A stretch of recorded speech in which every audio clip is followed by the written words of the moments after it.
Well, we are recording. So this is SANDCAST Beach Volleyball with Bourne and Travis Mewhirter, and we are brought to you, as always, by our good friends over at Wilson Volleyball. And it was just their 20th anniversary of the Castaway Wilson Volleyball. I saw that you found one out in Hawaii. Yeah, just floated up on the beach. It was funny seeing all the Instagram stuff. Stafford's is still taking the cake, but I thought that was a great promo thing that they did. Yeah, he goes for it. Stafford always goes all in. I didn't get my ball in time for the promo, actually, because I'm out here in Hawaii. Everything takes long. I was going to take that thing out to sea, but it didn't happen. But isn't it crazy that Wilson sells those balls still every holidays? Like, those Wilson Castaway balls are like top sellers. It's so everyone just loves it. Like the signature. 20 years ago, the movie came out. Yeah. But we have joining us. We're doing a triple coast thing again. We got over on the East Coast is Miss Pri Lima. Pri, how are we? Good. It's late, but I'm here for you guys. Yeah. Thanks for having me. We appreciate you staying up for us here. You mentioned before we were talking that you've been busy with work, which in this year is a pretty good sign. So what's keeping you busy this Christmas season? Well, I own a beach volleyball I call training service over here in Florida called Optimum Beach. And honestly, we've been so blessed because since COVID, when things started reopening, everybody flocked to the beach. So we've had our best numbers. I started opening new locations, more groups, and we retain them. So it's been super awesome. And on top of that, during COVID, we started another location in New York that I'm co-owner. Really? And I have my first franchise in Tennessee. Oh, wow. The people who owned Volleyball Beach. Okay. So awesome. So that has been, I mean, all throughout COVID, I can't complain. Yeah. It's been a great year. That's so cool. How did you get one going in New York? Of all places, like that's not the first place that I figured you'd say, maybe on the Panhandle or something closer to Florida, but you went straight up the coast. Well, that was kind of like one of my former players. She also played college for my wife over here. I've been coaching her since she was 14. She used to travel from New York once a month for me to train her on a longer weekend until she made it through college. And she decided to come play for Michelle anyway. And then now that she has been done with college, she went back home to do medical school. And she was like, I just want to have an Optimum over here. I was like, let's do it. And we have it. So that's awesome. It's been awesome. It's been growing too. And we just closed a deal with an indoor facility that they have over there in the summer. So the girls will be able to train all year round. Oh, really cool. That was my next question, was going to be where they go in New York. Because I know it's a big place, but obviously not known for beaches. So that's cool though. They're like around, it's called Rockaway Beach, Long Island. And then they're going to have this endless summer indoor facility where they would be able to train. I mean, so awesome during the winter times. Yeah, that's really cool. And so you have your place. Do you always train in Gulfport? No, we go St. Pete, downtown St. Pete. There are some courts called North Shore. That's where we ran into each other. Yeah. And then I have a location north of Clearwater called Palm Harbor, and 2 locations in Tampa, north of Tampa. Okay, gotcha. That's a lot. You're busy. I see it now. And it looked like you had such a fun group out there. Because do you have all different age groups, or do you work like mostly with college kids? So me myself, like I would coach women's open, and then I have a pick back to back my men's AAA, and then I coach my high level juniors, the ones that you got seen. Okay, yeah, they were good. They're super fun. Today I put them to play force for the first time. At first they were like, I don't know. And then they're like, this is awesome. And then, that would be me. But we have little big spikers, which is 7 through 11. Okay. And then we have, beginners, juniors, intermediate, advanced juniors, and all throughout with other coaches. Okay. So you're coaching them all. Have you thought about coaching? Well, I mean, because you're still playing, so I feel like that would be a hard balance. I was gonna say, I'm not playing anymore. Not playing anymore? No. Well, I always enjoyed. I don't look like a player. I play, but I don't look like I was. I watched you carving them up in Florida. No. That's just I had like thousands and thousands of hours ahead of, the girls they're younger than me, but Yeah. can't sustain the training to perform at a high level anymore. Yeah. I feel like it's kind of beneficial that you coach so much, because that's a lot of reps you're getting, just like serving balls, hitting down balls. Yeah, the other day I was here, I was like, oh my God, I was teaching like base defense and controlling and whatever. I was like, I think I just did like over 100 squats. No kidding. Yeah. Coaching can be tiring.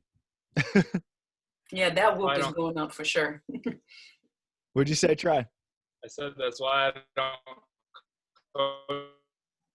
I get too tired. Just standing around is harder for me than it is playing, I feel like. More Mhm. mentally engaging. Yeah.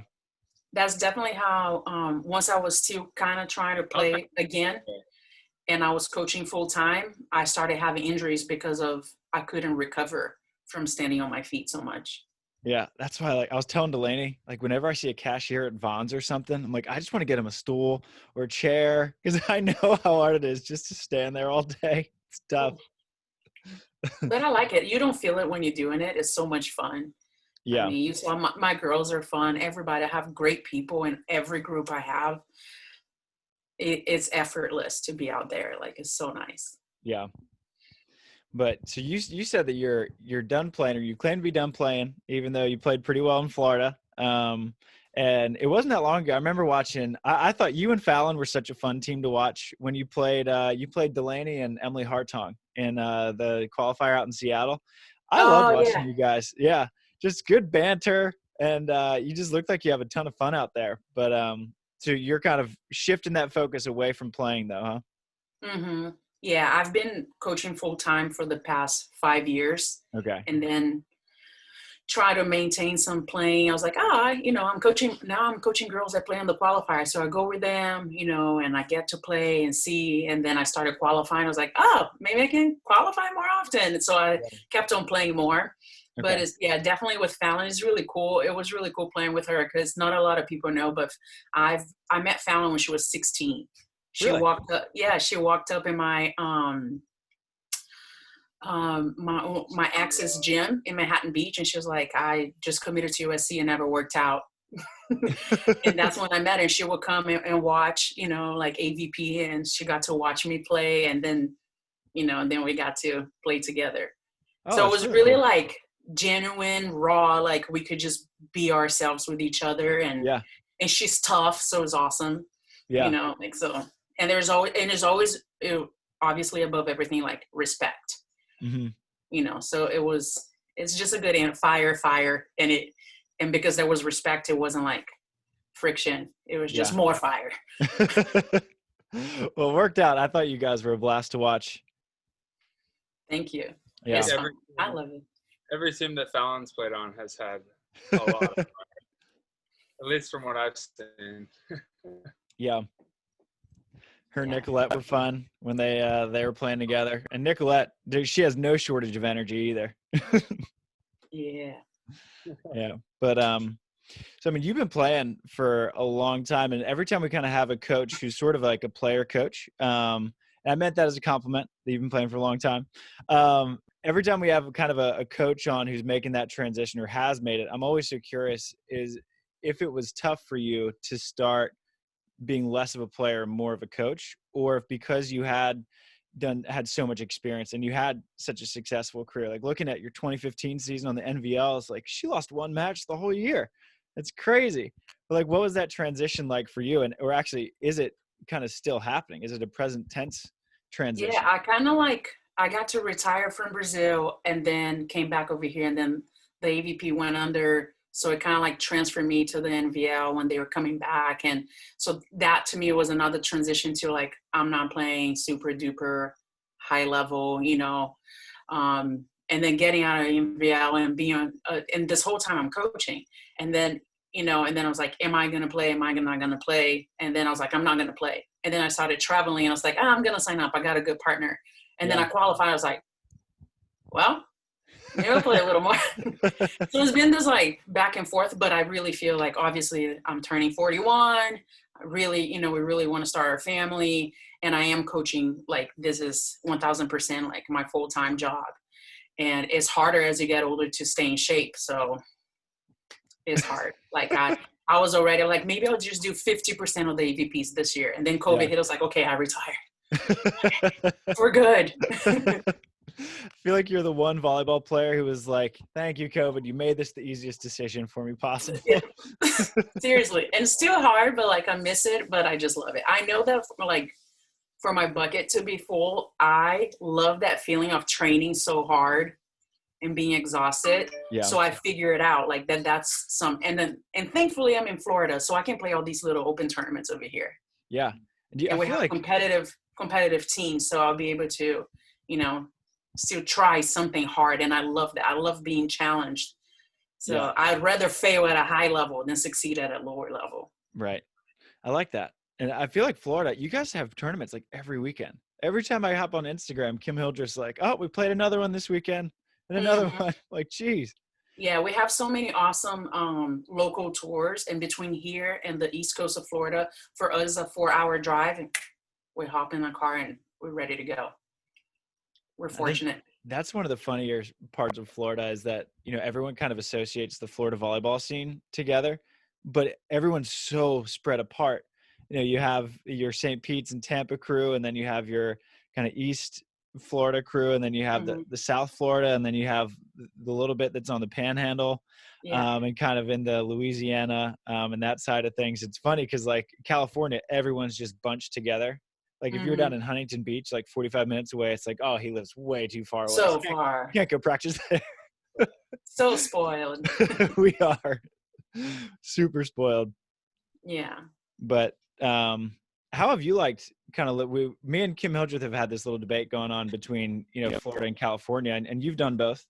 So how have you kind of liked living in Florida and California? Because you did a little bit of your career in both sides. Yeah. Well, when I lived in Louisiana in the beginning, like the first few years of my career. So I didn't get to move to Florida until I was more established. We were making the right amount of money, and I got picked up by a veteran, and, that was top 5. So that was the time to move to California. So when I got there, I already knew everybody, had lost or won or whatever, and developed relationships. And it was awesome. I mean, that's all you want. That was the dream. Go to California, play, practice, everybody like top of the crop over there. Like I tell everybody, I was like, we had 32 main draw teams, but top 8 had 9 Olympians on the women's side. Like, you know what I mean? What are you playing for? Like, everybody around our level at that time, we played for 5th. Because semifinals were taken. Yeah.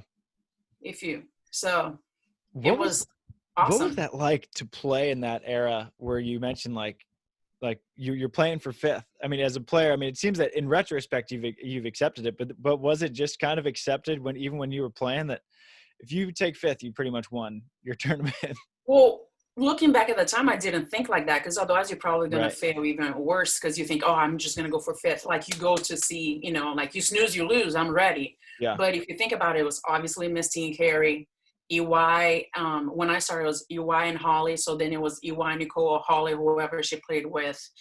Jenny and Eddie, also always in the semifinals. So it was really hard to bust through 5th. Yeah. I was able to make my first semifinals in 2009 with the veteran Tachi Minello, but it was like, whoa, incredible. So it was hard but at the same time you mature so fast, because you only beat because you earned it. Nowadays there are a lot of young players, so there's a lot of like vary on the results where you're so consistent. Like, if you're getting there, you're becoming consistent as well. Because those, the veterans, the Olympians, they don't give you easy points. They like, we're playing 221. They're not losing focus. They're not like upset. Nothing. So you had to grow, you had to mature, and you had to earn it. Yeah. I feel like that's such a good atmosphere and environment to bring the best out of everyone. Like, do you think that it being that competitive forced you to be the player who then ran the NVL in 2015? Absolutely. because by the time I went to the NVL, I had already played full-time in Brazil as well. And I was able to get a semifinals, podium finishes in Brazil. So when I got to the NVL, I wasn't training full-time anymore. It was hard. Less tournaments, less money. You have to figure out how to make money all the way. So I started coaching even more and doing other things. Okay. But the experience, you know, like I said, I used to maybe fail at a higher level, where in the NVL, it was pretty easy to maintain a high level. If I failed, it was probably because I couldn't train as much, not as much as in shape as I used to be. And there's nothing I could do about it. It was just a transition, another, you know, transition that was happening in my life. Yeah. And I know the Brazil tour is going on right now, and I've been keeping up with it a little bit. How is that tour? I've never been able to get over there and watch it and play in it, but I mean, it looks awesome. It's great. Very well organized. I was telling some girls over here, they main draw players get most of them get their flights, and everybody gets hotel. So it's awesome. You don't worry much about how to get to tournaments or where That's to cool. stay. Prize money is pretty good. I remember a third was maybe $9,000. Okay. You know, $9,000. Is that split or per player? per player. Whew. Okay. That's like winning a 4-star now. So they I don't know nowadays their prize money, but you know, I think I retired from Brazil in 2014 or something like that. Okay. It was still pretty good. So you know, I don't know. There are more investment in paying sponsors, you know, when you're a little more established. So I was able to maintain top 5 since once I got to Brazil, because I started my pro career here out of college. And then I didn't go to Brazil until 10 years after I came to US to play, you Really? know, go visit and stuff. So when I had my best season with Taiana, that we finished 3rd on the AVP overall as a team, she said, you got to go to Brazil. Like, you're probably right now one of the tallest players. We didn't have, you know, those big old giraffes. They're fine now. But, so I was like, okay, if you're telling me, I don't know. I never played in Brazil, you know, and growing up and knowing, you know, how we idolize our idols. Yeah. And the high level is unattainable. So to have someone that told me you can play over here, I was like, I don't know. I'm going to trust what you say. Let's see what happens. And then it was really cool. In fact, my first tournament in Brazil, she couldn't register. And then another like newcomer, Promise, her partner couldn't register because she was sick. They ended up partnering us up. We met and we got a third against, we beat Maria and Carol in the bronze medal match for third. And it was Taiana Lima, her first podium. Oh, so you were Taiana Lima's first partner. Mm-hmm. First podium partner. Mm-hmm. That is not bad. Yeah, I was like, oh my goodness. Okay, I can play this. Okay, yeah. So let's plan how do I get to do this and AVP? Because somehow in my mind I was like, I don't want to leave America. I've always loved it over here from the second semester I got here, not the first. Yeah, and that's they're different seasons, right? So the AVP Brazil does kind of a winter, early spring season, and then you go right into it's perfect. Summer. It's fall and spring, and over here we're in the summer. Okay, that's so money. I have to play all year round, 4 or 5 years. That's a lot on the body, though. Were you able to sustain that? Yes. So another thing that we talk about is like programming, right? With Brazilians, the coaches, they're so good at programming your reps, your quantity, your volume, your intensity. So if you let's say you have a tournament and you play on Friday, Thursday you travel, Monday you don't jump, but you might have a second day you go in for serve. I mean, a second practice you go in for serve. Then Tuesday, Thursday, you know, they just manage everything you do. So you see people playing forever, like Larissa, you don't see her with injuries. You didn't see Juliana with injuries. You don't see Thalita with injuries. You don't see, you know what I mean? Like, you just don't see players with injuries much in Brazil because the programming for everybody's training is incredible, is the best thing ever. So I really didn't have any injuries until I started coaching full-time. And standing, it'll get you. Yep. My shoulder too, like I have a tear in my shoulder. What do you think it is? Oh, sorry. I think my audio's lagging here, but it is about the training, the coaches out in Brazil that allows their players to stay healthy? Is it specific, like, is involved in the weight room and how many coaches are out there? I feel like there's in Brazil. There's like 10 coaches at one practice. Yeah. So, right? yeah, I saw you guys coaching to Angie, and she was talking, Angie Akers, and she was talking to you guys about that too. Yeah. So when I played, and I wasn't the top by no means, I had a coach, an assistant coach, and then we call arms. We had 2 guys that were arms to run drills, play against us and stuff. We also had a ball shagger. Somebody would pay monthly just to be our ball shagger. So drills don't stop. When you're done, it's not because we're too good to shag balls. It's just, you're here, just worry about your game. Right. So they all talk. The strength and conditioning coach works for the coach. He hires him. Or you bring, like, I had mine coming from America. It was a little different, so they get it. It's fine. But I also did all the conditioning I did with them. Then players hire their nutritionist or functional nutritionist. They have a psych coach that stays with them and work with them separately and together, and they come to practice and they watch everything. So the professionalism is huge. It's huge. And then everybody sees like a PT and massage therapist, and they just do their treatments. Once a week, you're getting everything done.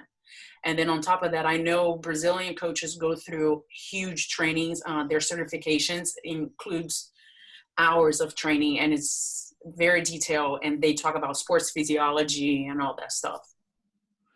So That's incredible. It's incredible. The way, it's awesome. And I love the mix. I love the mix that I was able to be an athlete and learn from my coaches, but also same thing over here, an athlete and learn from my coaches, and putting together what I learned in America and what I learned in Brazil. But definitely what makes a difference is training. So now I have three, maybe 4 players that have been with me 5 to 6 years. And as you know, now they can play all year long in Florida, no injuries. That's awesome. I was about to say that's got to be super valuable for you as a coach, because you played, well, I know you played indoor in college in Louisiana, but you played professionally in America, and you got the super, like, 10 coach training in Brazil. What do you, like, you had to have taken a lot away from your experience in Brazil. Like, what did you try to bring back specifically? Like, I'm sure if your athletes aren't getting hurt, I'm sure that you took a lot away from their load management. We were just laughing with Karch about last week, and they would train like 8 hours a day. He's like, I don't think that's recommended anymore. Yeah, no, I know they might have, like, let's say if you have a 5-day-a-week training, they might put you to do 6 to 8 sessions, but the other sessions might be an hour long. It might be no jumping. It might be just technical hand work on your block without jumping with a lower net. It might be hand setting. One session could be just serving, so that, I mean, the way I train in terms of planning their reps, how much they jump, the intensity that they will jump, is a lot of transition. It's just like a little side out where they have more breaks. So all that plays into weekly planning, monthly planning, yearly planning. So that is probably the biggest takeaway that I got from Brazil to be a better coach. Okay. And I mean, I gotta, like, what's the cost of that training like in Brazil? Because there are so many people. Is it like super expensive, or is some of it like kind of subsidized by the federation? So for your coaching staff, you hire the coach. So you're going to pay the coach a monthly salary, okay, but also percentage of your earnings after expenses, because it keeps them motivated. The better you do, the more money they make. Same thing for your strength and conditioning coach, because that's a vital person in your life too. And they can lose interest, right? They could be like, yeah, just give you whatever. Yeah. And then you pay a monthly, we call training centers, like we have our core where nobody shows up because everybody knows we train there. So you pay monthly for your training center. So let's say you have 2 to 4 athletes that share that court not necessarily times all the time, even like 2 teams. So we pay like 500 reais at that time every month for the training center. So combined was 1,000 to 2,000, so the coach can pay his assistant coaches. Okay, so that could run up a tab pretty quick if the tour. But not if you're performing. Yeah. You know, if you're performing at a tour that is giving you money, or if you have enough stops like we had back then. Back then we played. I think you started when we had like 16 to 18 tournaments a year. You know, like now there's 8.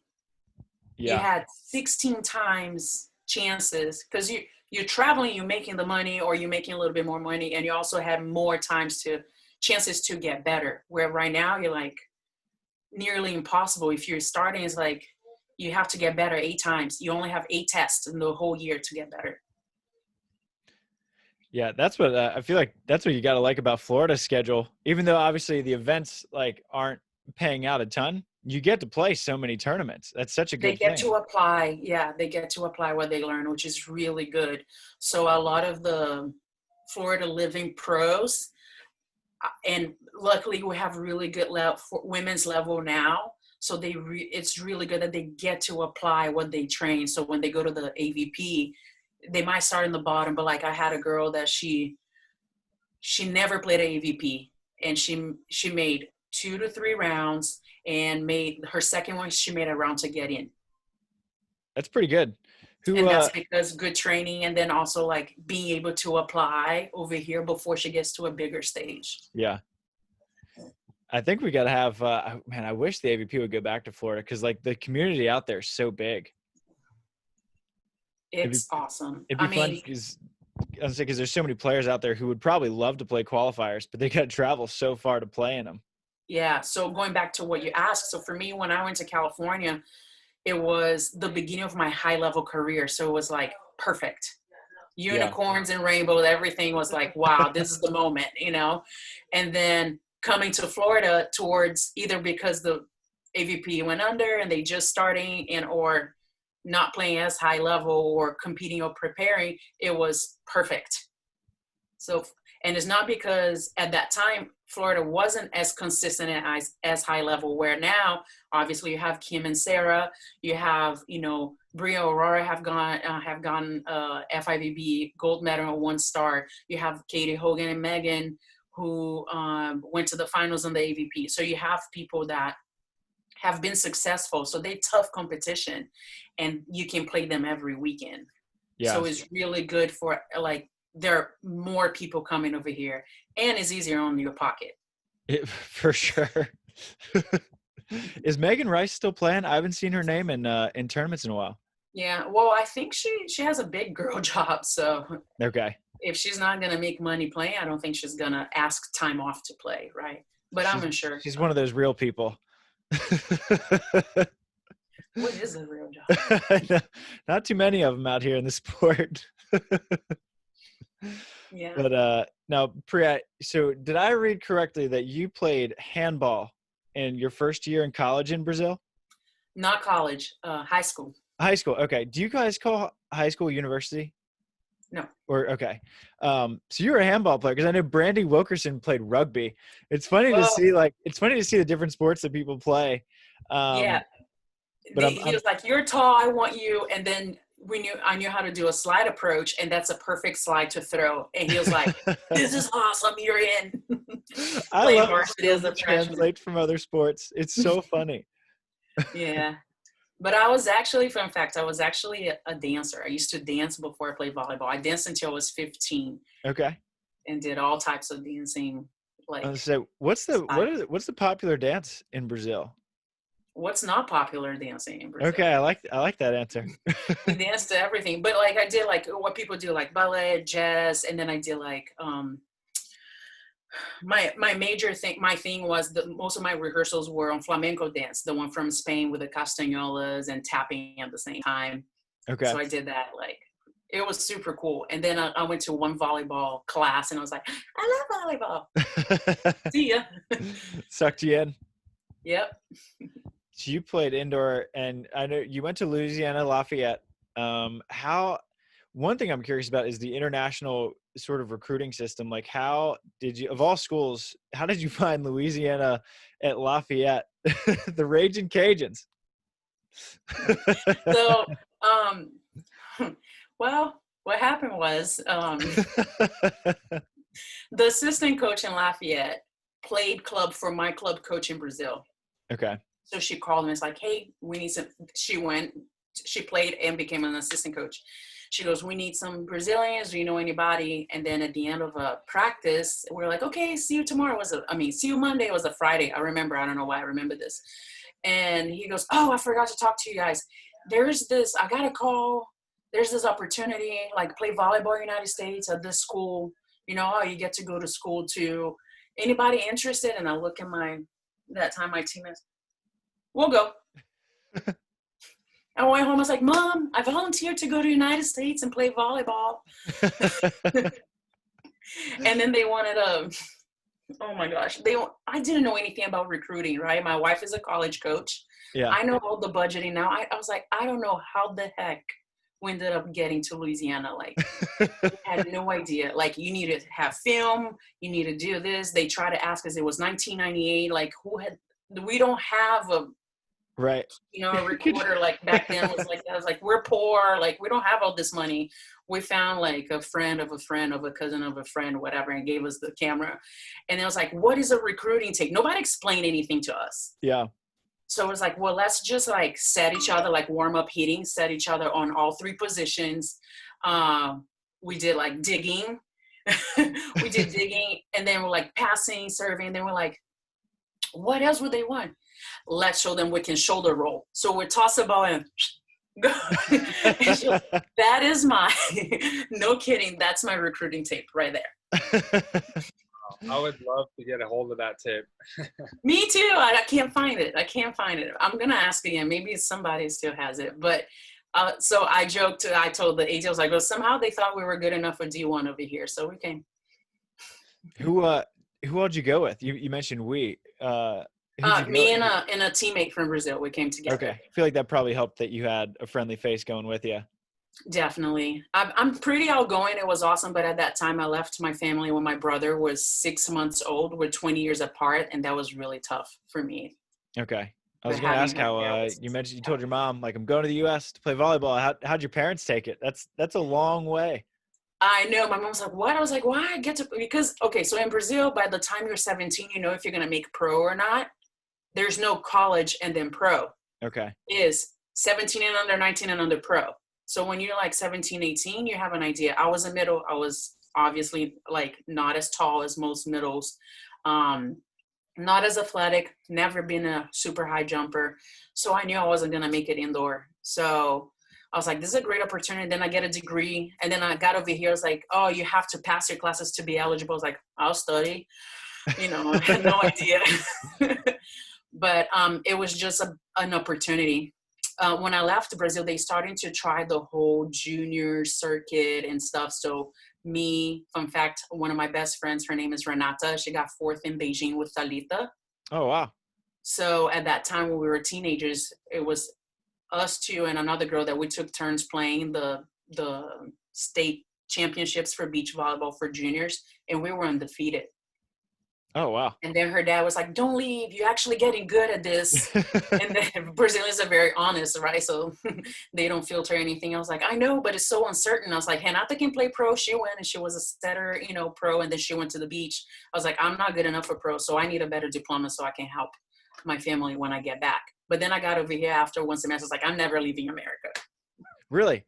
I found that kind of surprising because Lafayette, Louisiana is a very different world than Brazil. You're not getting beautiful beaches out in Lafayette. What made you fall in love with it so quickly? The people. People made it happen. Yeah. I can't love them enough. They made such a huge difference in my life. And in fact, my pro career wouldn't happen without them. My first tickets were from a family of a player that I coach as a graduation gift to go to a tournament because I didn't have money for my tickets. My second tickets, the people from Volley Beach is kind of like a facility with courts, kind of like they have in Baton Rouge. They have mangoes, and Oasis and all that. So Volley Beach my Volley Beach family put money together so I could buy my tickets.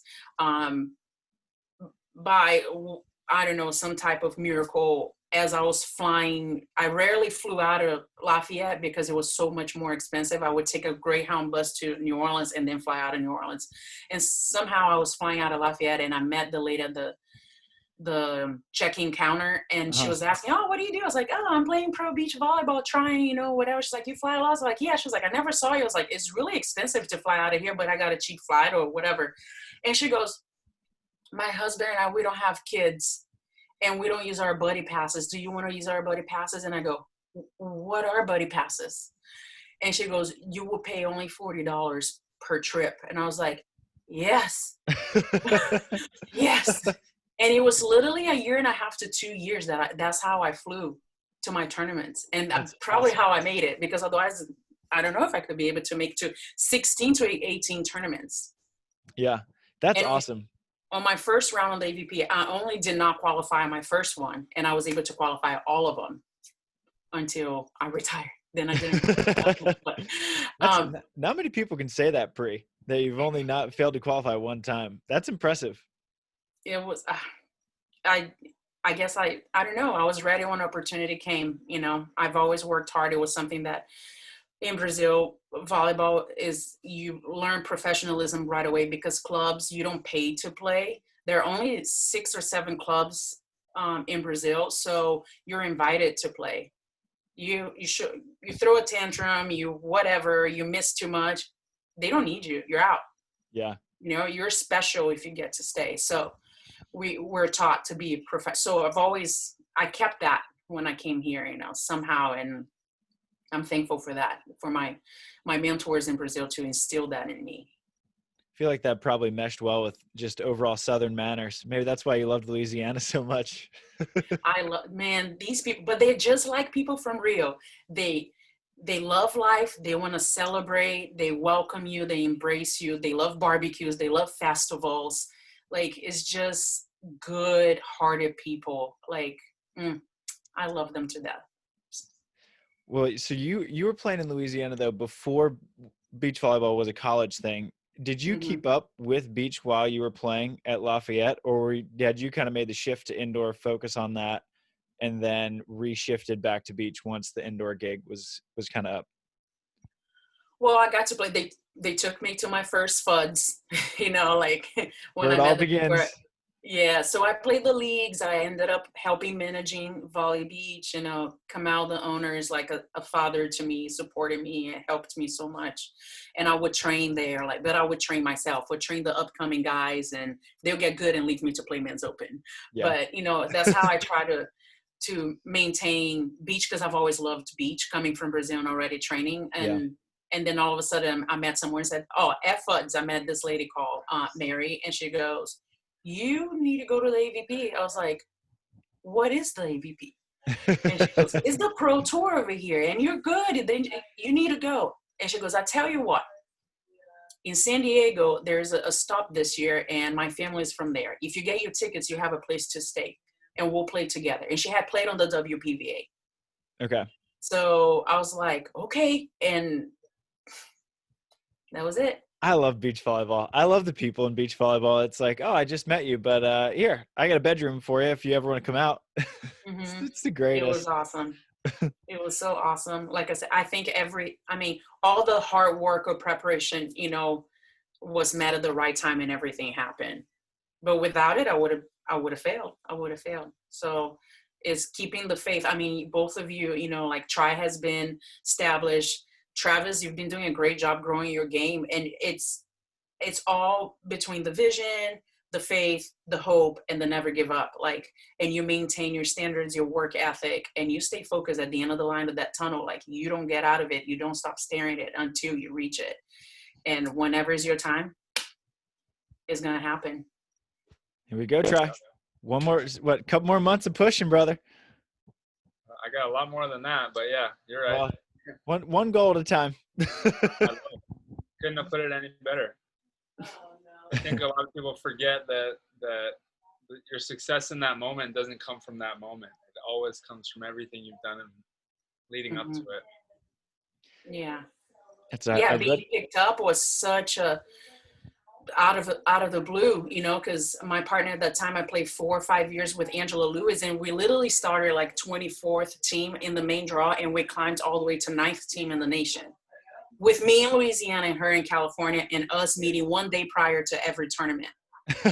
That's awesome. All we had to do was dance together 30 minutes before each match, and then we'll pepper and go play. That's all we did. Dang. Start trying that maybe. Yeah. But you know, like we really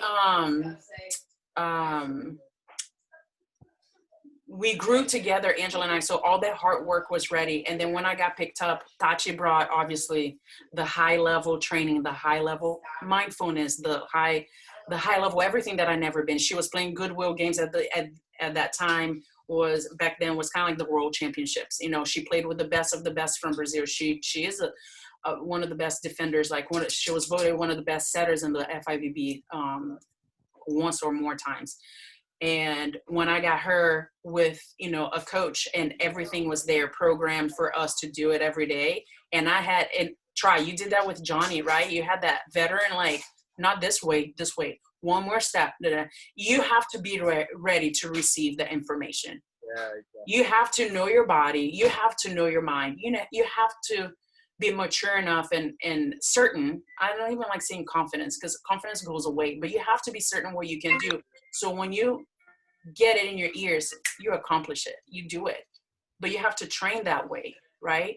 So when I got them, it was almost like I didn't know. That's what I was preparing myself for. And literally, Angela and I, we were 9th, and then the next year we dropped to 12th. I got touched, and we finished the season 3rd in the nation. Whew. Nicely done. Yeah, 6 semifinals, 1 finals, and I could have done it without her. And then I tell everybody wants to win. It's not that people don't want to win. It's how do you win? You got to learn how to win with winners, you know, or you're going to have to figure it out and learn how to win little by little until you reach somebody that's going to pick you up and teach you how to win at a higher level. Yeah.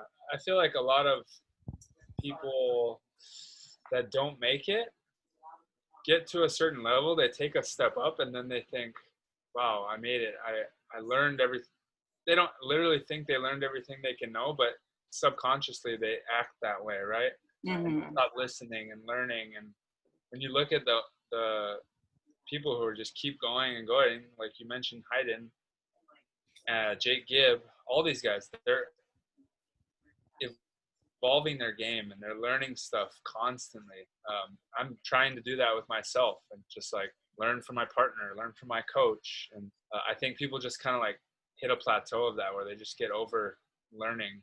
Yeah. I tell my players a lot, I was like, look, do you think that that the pros and Olympians, they played this well because they like, okay, I don't have to think about it anymore? No, it's because they can think about everything while they do things, you know? I was very fortunate because, like I said, my mentors in Brazil and growing up with my idols, and I was very fortunate when I started training in Brazil, I would come back, I would train with Misty and Kerri, and they were winning, but every practice was about, no, we need to do this and this better because so-and-so already, you know, they're learning this. No, we got to do this because everybody wants to beat us. We have to do at least one thing different. Playing with Tachi, I was 29, she was 40, and she didn't need to practice hard. She didn't need to do anything. She said, Pri, you worked so hard. Those are like the words that I never forget because I grew up watching her play. Never thought in a million years I would play with somebody like her. And she goes, you worked so hard for a team that made me want to work harder, even at the end when I was burned out.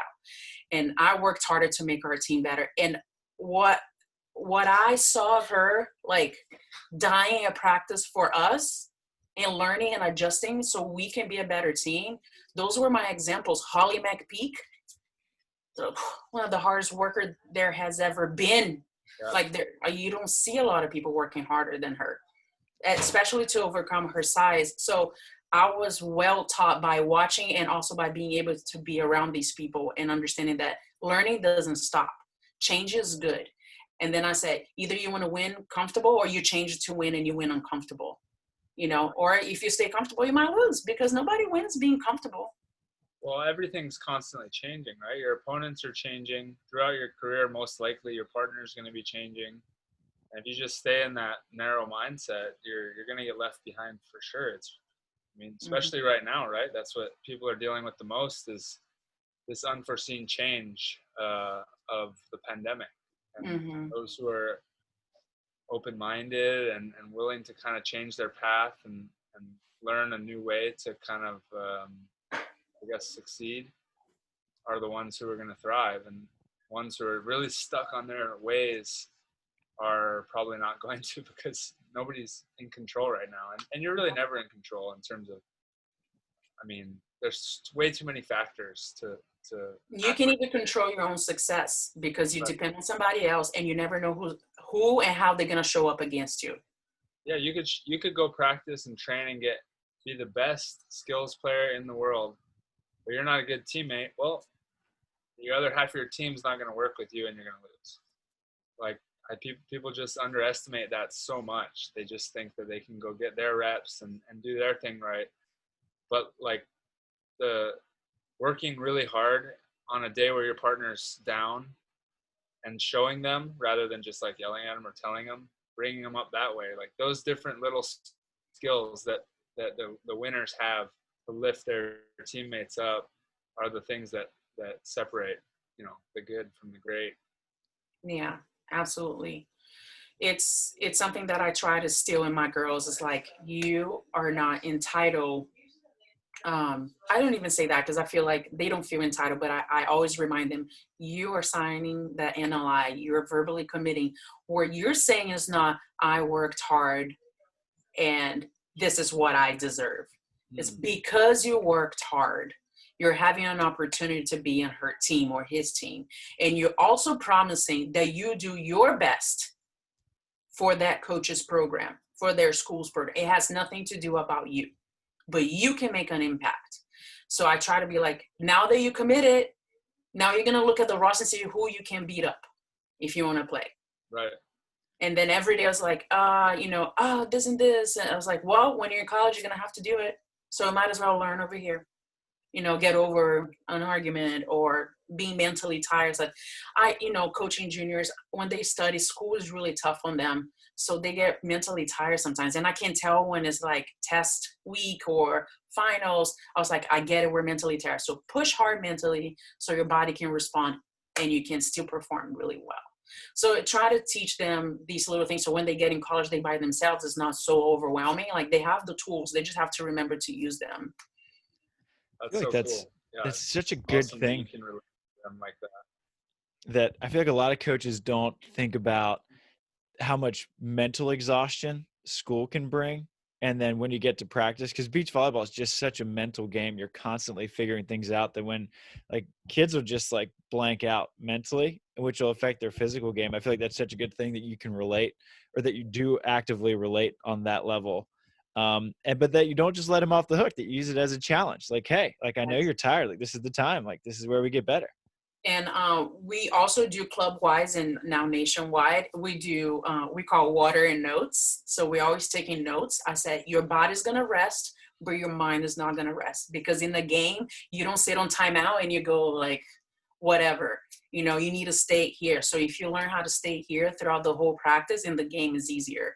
So they go in and take notes. Either I tell them the points or something that I want them to write about individually or as a group, but pretty much they writing about what they did right, what they learned new, and what needs to get better. And then they come back, we talk about it. So then I learn how they think. And two, I can help them either make their notes better, their thoughts, or I can hold them accountable. I said, didn't you say you're going to communicate and you're not communicating? Didn't you say you're going to get low? So sometimes it's like, if I know they're not transferring what they wrote, it's like, okay, so now you have to transfer your notes over here. Your goal is to not have to write about the same thing. So they are applying, they really focus on what they want. So I love that. I love like little tangible things that you can do as a coach to make sure your kids are getting better. And I feel like holding them accountable for their own stuff is so great. Cause you could tell a kid what to do with their platform 1,000 times, but until they think it's their idea, it's probably it has trouble sticking. Yeah, and working with big groups, I'm not going to speak everybody's languages. So I always throw 2 to 3 things a little different, and I ask them, when I told you this and this, what did you think about that made it happen? Because you got it. And then they probably thought something else. I was like, so keep that on your notes, because Yes. that's your cue, not my cue. You're learning a new cue through, I was like, make up your own words. I don't care, but that's your cue, and then I'll start talking to them when I remember their own cue. So I change the cue to whoever I'm talking to. I like it. Like, to me, that challenge, I love this. So that's one of my favorite parts. And as a coach, I love having this challenge. Like, how can I get to each one of them? And as a group, then they speak my general language, but I can speak specific languages to get to them. And I know that you're doing something similar with learning with so you have Optimum, but I kind of want to give you some time to speak about your new venture, Rage for Mastery. It seems like you just get juiced about learning. Like, you can just say, look at the smile on your face, just talking about like learning and stuff.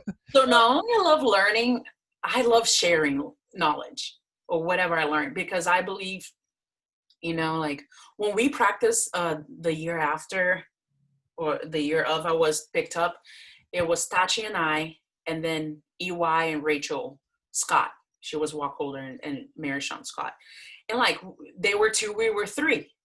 And we would practice. Like, that was so cool, because we just challenge each other all the time.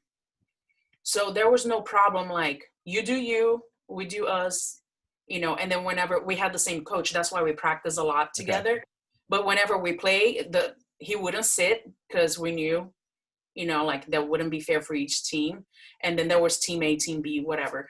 But that was so cool, because we got to share. I got to see and share knowledge.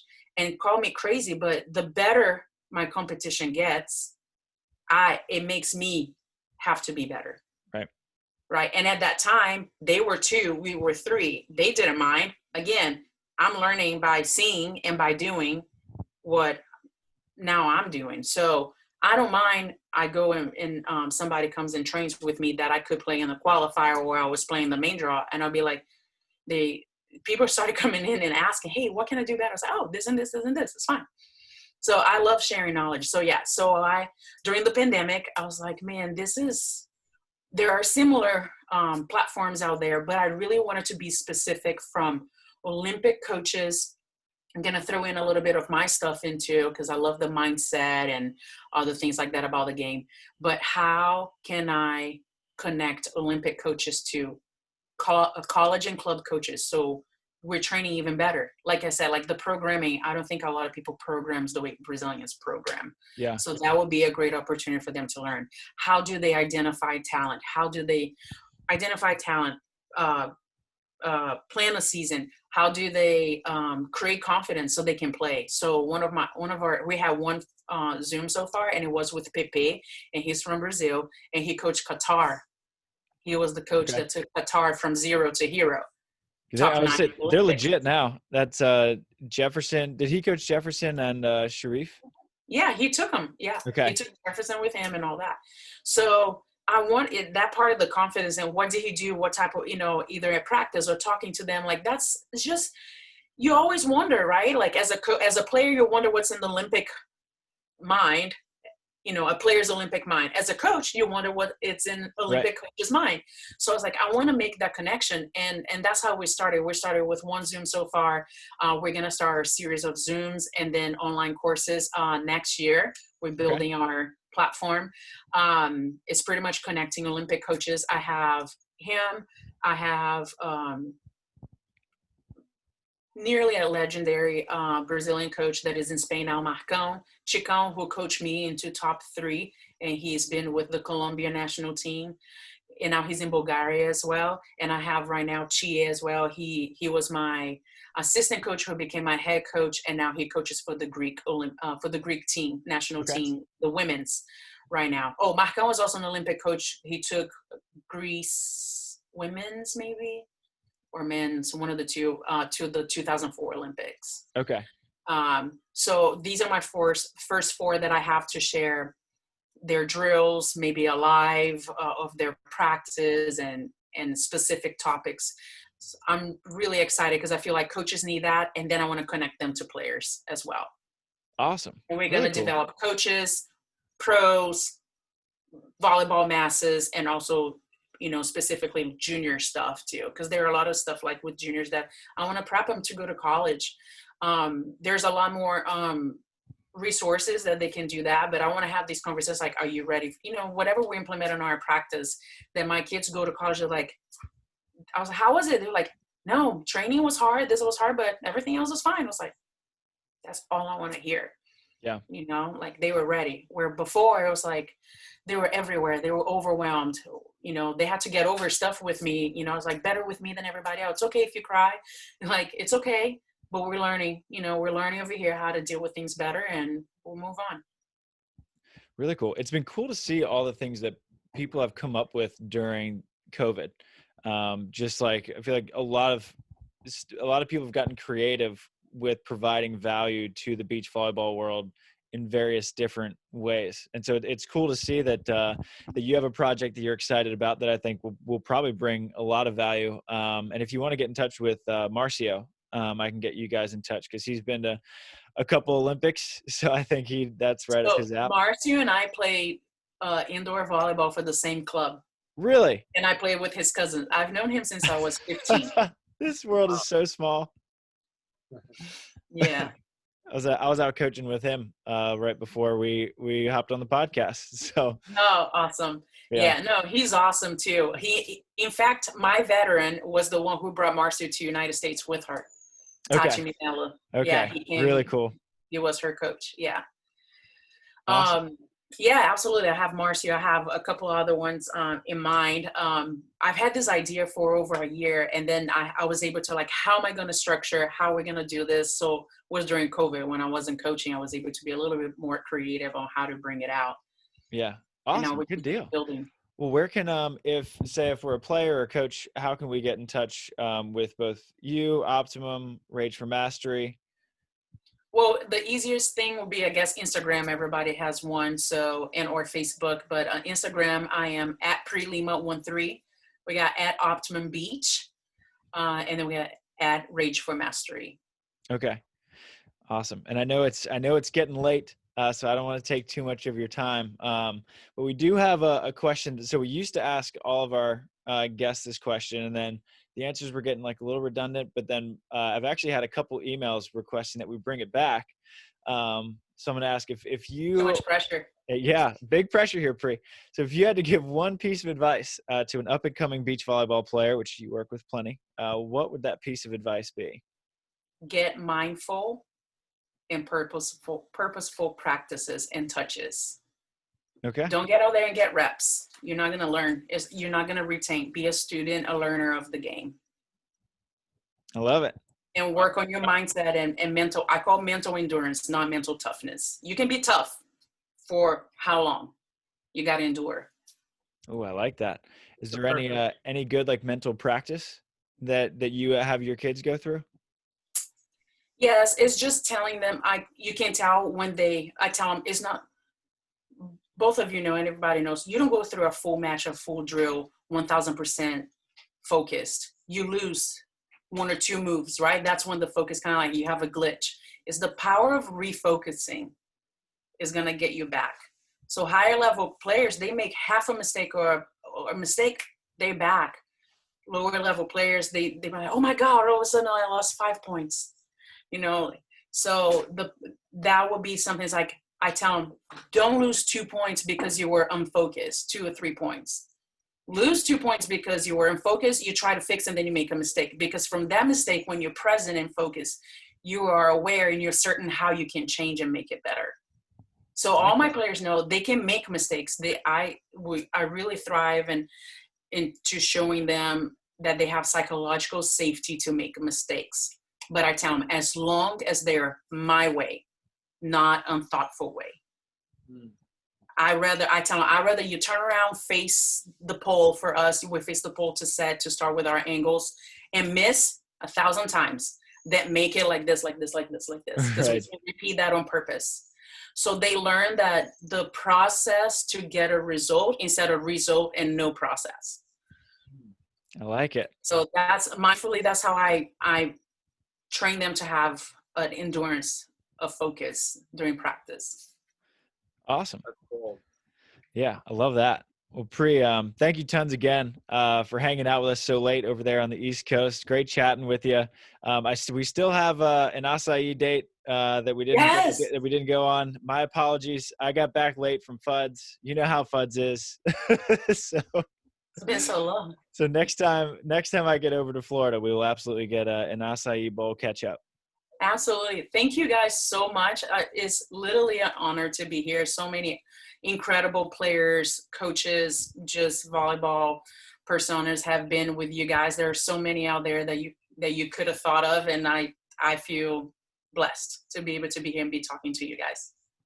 We're honored to have you on, Pri. For sure. Stoked to have you. Thank you. Well, good luck. Have fun coaching, and hopefully I'll be chatting with you sometime soon. Yes, absolutely. And Travis, don't forget, when you come to Florida, I'll teach you how to pool. Yes. Finally. His last post is like, just come over here. Let me teach you how to pool already. Come on. Someone teach me. Yeah. All right, guys. Shoots. Thanks, Pri. Okay. Thank you. Bye.